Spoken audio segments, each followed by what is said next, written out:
Where oh where have we been? Well, fear not, the dreaded combination of Tom's exams and my total laziness have come to an end to give you episode 12 of the Battlefield 3 top 10 plays, and we'll kick it off as always at number 10, where Switchfoot is going to be showing us his launcher of fortune, the kind of shit that you just can't plan, and that's why I love it, because it was never in the script. He's defending St. Crossing, he has a javelin, trying to lock onto the enemy LAV, the LAV knows it's in danger, gets the warning signs, backs off to safety behind the apartments and sends the guided javelin head first into all the apartments, and it nails large clusters of enemies all grouped up trying to approach the bridge. And where the first jav got 2, the second jav got 4, albeit accidentally. I'm sure Switchfoot ain't gonna complain about that. His third shot disabled the LAV, and now time for the finishing blows. He sends the 4th javelin to knock out the LAV for good and get a double kill. That's what I like in the top place, some of the stuff that you might even consider lucky that you just didn't expect to happen. Number 9, Omnifinal is also defending St. Crossing. This time he's defending from the first base, and he's doing it with C4 explosives. Drops C4 from the top floor of the apartments to kill 4 guys outside and injure a 5th guy severely, enough to warrant him a 58 kill assist. And he thinks, you know what, they're probably going to be grouping up there again. Let's have another go. Detonates again for a multi-kill. This time he gets the full hand of 5 guys with 1 C4 pack. Truly dealing out some mean hands here, and he goes for one last special delivery to clean up and finishes it off with a double kill. C4s can be like spare grenades, but sometimes they're just better. Number 8, I'm not even going to attempt to try and pronounce your name correctly, so our man with the M40A5 here is tearing up the Metro Base 3, and he's clearing them out one by one. Hip fire! Down you go, and double headshot from the hip to clear out the death corridor, turns the corner, there's one more, cleans him up to round off a quick, precise piece of rifle work on Rush. Number 7 speaks for itself.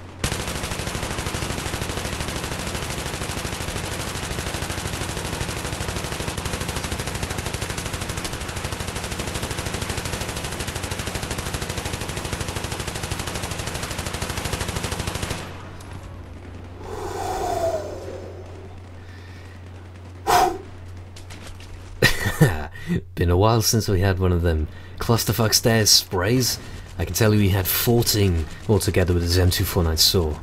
Number 6, CVK 1907 is tearing shit up on Karg Island with the T90 tank, and he's taking out the infantry around D, and this is one of my favourite places to operate the tank when I'm playing some Karg Island Conquest. This map's really cool, and while it seems very air suitable, I'm definitely not the most trusty pilot, so I'd operate a lot better on the ground.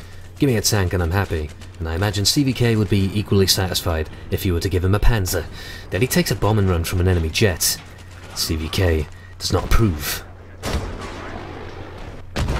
Boom! Down you go. That is the ultimate kind of revenge. Oh, you want to take my tank? That's fine. It's going to cost you your jet. And you probably thought I liked that one a little bit too much. Well, I did. So you can imagine how I felt when I saw number 5. Oh, come on. Parachuting from the top of the antenna on Caspian border to take down an attack helicopter with him. And for number 4, Noob Finisher flings a shell at an enemy helicopter and takes out 5. What is with all this anti-air? It's beautiful. Like, shit, man. Okay, look, there's an enemy jet coming in. This is too good to be true. There's absolutely no way in hell he's going to hit this jet. There are simply no words that could quite describe how I'm feeling after seeing that. Oh man, I need to come back down to earth after all that. Back on the ground, back on the feet, shooting foot soldiers with small firearms. We're on Noshaw Canal's team deathmatch with your worst enemy, kicking ass with the M16A3 and 44 Magnum, doing work in the deathmatch. Fulfilling his role as the assault killer, with 4 so far, now fulfilling his role as the medic, getting his 2 teammates there back on their feet to fight another day, or perhaps another 5 seconds. Who knows how the fight's been going for them so far. We can see it's been going pretty well so far for our man with the M16 here, who's been playing very aggressively, taking the corners at high speeds in this TDM, and has really dictated the pace. The enemies just weren't ready for him, as he sprays another from the hip here, turns, gets a few stray shots, but finishes him off with a front slash with the knife. And he may have been a little too quick for himself there, as he breaks away to recover, reload, and get topped up on his health again. And to end his spree with a total of 11 kills and 2 revives, he's certainly the kind of player you'd want on your side in a deathmatch. Number 2, Crazy Bad CWP is making use of the attacker's venom. Despite him being on defense, I'm judging by the ticket count and the situation, he hung around at the edge of the peak to snatch the venom and use it against the attackers in an attempt to defend base 3, which I can tell from experience is definitely not the most pleasant thing to happen to you when you're attacking, but it happens to everybody.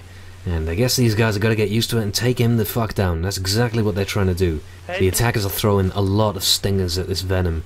Luckily, in the back seat, there's at least one, perhaps two engineers who are damn well committed to repairing this thing and keeping it in the sky to try and defend base 3.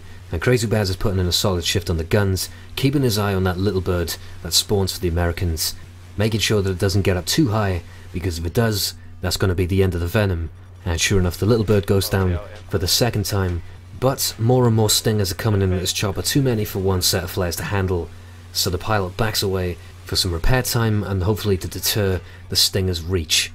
Unfortunately for Baz, there's still far too many coming in, and he is well exposed on his side to the explosives, so he goes down, but takes 12 with him by my counts.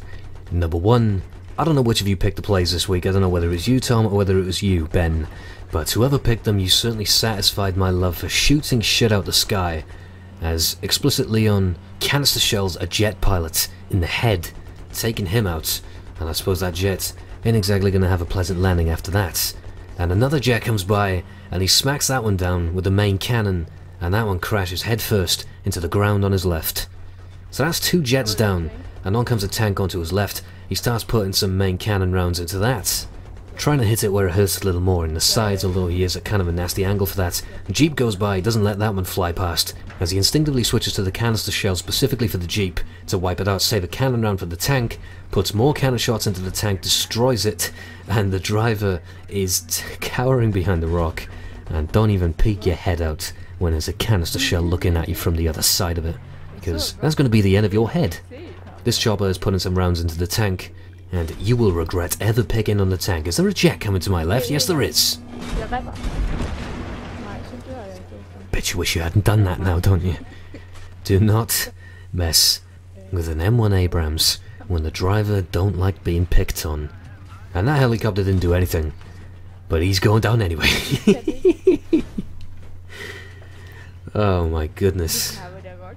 I mean, I'm kind of utterly lost for words. I think we found my favourite episode of the top 10 plays purely because of the amount of helicopters and jets that got smacked out of the sky, because they are pesky and it feels good to shoot them down. So, I hope you enjoyed, thank you for watching, and goodbye for now.